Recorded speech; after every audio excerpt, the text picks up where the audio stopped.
আমরা সবাই ভাবি জীবনটা যদি স্বর্গের মতো হতো, কোনো অভাব নেই, প্রচুর খাবার, থাকার জন্য বিলাসবহুল জায়গা, কোনো রোগ নেই, কোনো শত্রু নেই, তাহলে আমরা কতই না সুখে থাকতাম। কিন্তু আমি যদি বলি এই স্বর্গ আসলেই আমাদের ধ্বংসের কারণ হতে পারে। অতিরিক্ত সুখই ডেকে আনতে পারে মৃত্যু। শুনে অবাক লাগলেও 1960 দশকে একজন বিজ্ঞানী ঠিক এই বিষয়টি পরীক্ষা করে দেখেছিলেন। ইঁদুরের জন্য একটা কৃত্রিম স্বর্গ তৈরি করেছিলেন, নাম দিয়েছিল ইউনিভার্স 25। কিন্তু সেই স্বর্গের শেষ পরিণতি হয়েছিল এক ভয়ানক নরকে। এই গল্পটি শুধু ইঁদুরের নয়, এটি হয়তো আমাদের মানব সভ্যতার এক অশুভ ভবিষ্যৎবাণী। আজ আমরা সেই ইঁদুরের স্বর্গের পতনের আসল সত্য জানবো। বিজ্ঞানী জন বি ক্যালহন একটি বিশাল বক্স তৈরি করেন। সেখানে ইঁদুরের জন্য সব ব্যবস্থা ছিল, হোটেল, খাবার, জল, বাসা বানানোর জায়গা। সেখানে বিড়াল ছিল না, কোনো রোগ ছিল না, টেম্পারেচার ছিল একদম পারফেক্ট। সেখানে তিনি 4 জোড়া অর্থাৎ মাত্র 8টি ইঁদুর ছেড়ে দেন। পরীক্ষাটি মূলত 4টি ধাপে বিভক্ত ছিল। প্রথম ধাপ, স্বপ্নের শুরু।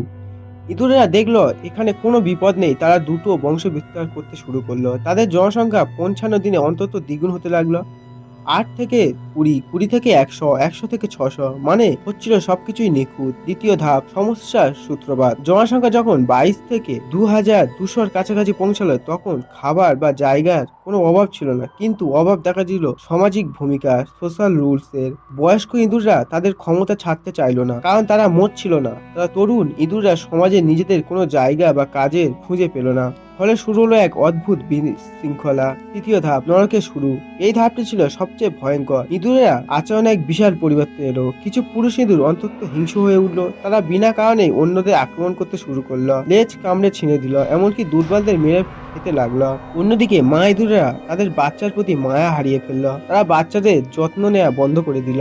অনেক সময় বাচ্চাদের বাসায় রেখে পালিয়ে যেত, এমনকি অনেক নিজের বাচ্চাদের খেয়ে ফেলতে লাগলো। সমাজ ব্যবস্থা পুরোপুরি ভেঙে পড়লো। কিন্তু এর চেয়েও অদ্ভুত ছিল এক নতুন দলের উত্থান। বিজ্ঞানী ক্যালহন দেখলেন যে এই ইঁদুরেরা মারামারি করতো না, দ্য বিউটি ওয়ান্স। এই ইঁদুরেরা মারামারিতে যেত না, বংশ বিস্তার বা যৌন মিলনে তাদের কোনো আগ্রহ ছিল না। তারা সমাজ থেকে নিজেকে পুরোপুরি বিচ্ছিন্ন করে নিয়েছিল। তারা সারাদিন শুধু খেত, ঘুমাতো আর নিজেদের শরীর পরিষ্কার করতো। তাদের গায়ে কোনো জখম ছিল না, তাদের পশম ছিল চকচকে, তাই তাদের বলা হতো বিউটি কুইন বা বিউটিফুল ওয়ান্স। তারা শুধু নিজেদের জন্য বাঁচত। চতুর্থ ধাপ, যদিও খাঁচার প্রচুর খাবার ছিল, তবুও ইঁদুরের আর বাচ্চা নিল না। তাদের প্রজনন ক্ষমতা বা ইচ্ছে দুটোই মরে গিয়েছিল। বিউটিফুল ওয়ান্স এর সংখ্যা বাড়তে লাগলো। তারা শুধু একা থাকতে চায়। শেষমেশ জন্মের হার শুধু শূন্যে নেমে এলো। ওই একদিন সেই স্বর্গের শেষে ইঁদুরটি বার্ধক্যজনিত কারণে মারা গেল। পুরো সভ্যতা ধ্বংস হয়ে গেল। এখন প্রশ্ন হলো, এই পরীক্ষার সাথে আমাদের মানুষের সম্পর্ক কি? আপনি যদি বর্তমান সমাজের দিকে তাকান, মিলগুলো দেখে আটকে উঠবেন।